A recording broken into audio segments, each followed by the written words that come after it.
there, I'm Susan Beyer, and you have found Fun with Research. Welcome. I'm glad you're joining me today. I've worked for over 10 years with a terrific guy, a good friend of mine. His name's Drew McClellan, and he runs an organization for small to mid-size marketing and advertising agencies called Agency Management Institute. And he works with agencies all over the world. And he and I have done a lot of work together. In fact, if you're an agency person, you should go check out either my site at audienceaudit.com or Drew's at agencymanagementinstitute.com. And you'll find a resource on there called the Agency Edge. This is a study that we've been doing.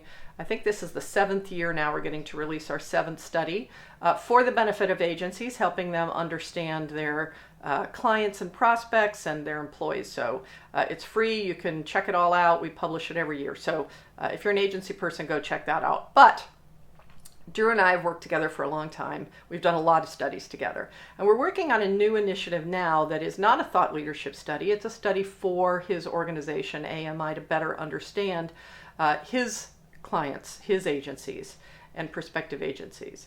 And he asked me a question that I thought was really smart, which is, what are we going to get from this? What do we hope to gain from this research? And it's such a smart question because often as we get going on research, we get the budget approved or whatever, and we're rolling with all the other things we have going on, we kind of get in the weeds with regard to, do we want to ask this question? Should we throw that question in there? Sometimes we fail to stop and really get up to the 30,000 foot level and say, what are we hoping to gain from this? What is this going to allow us to do? And I have that conversation with clients when we're starting projects at Audience Audit, but I think it's just such a smart question, and nobody should be starting research if they can't answer that question, because it's really going to affect not just what you ask, but how you ask it and the format you use for your research and who you invite to participate in your research. So super powerful. And then Drew asked a second question, which I actually believe is even smarter than the first and a lot less commonly considered, which is, what are our respondents going to gain from this? And that's something, we kind of tend to think of, oh yeah, you're a person taking my survey. And if it's not thought leadership research that we're going to share with them to help them understand something about their business or their customers, sometimes we don't think that much about what they get out of it. And I know some of you are thinking about incentives, right? Incentives are a very typical component of research, whether they're stipends or a contest or a promotion code to get a discount that you get at the end of a survey. Those things are very common. But, for most people, that's not going to be the reason they take the survey. For most people, they're going to take the survey because they have something that they want you to hear. They have a perspective that they're interested in having you hearing, and they want to be asked about that perspective.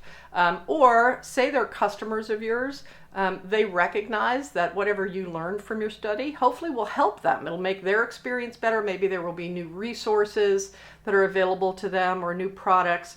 So they think there's something that's in it for them. And that's why they give you the incredible gift of their time and their consideration when they could be doing other things to participate in your research. And it's so smart of Drew to think about what his respondents are going to gain from a study. And as researchers, it's really important for us to make sure that the respondents we invite to participate know what's in it for them.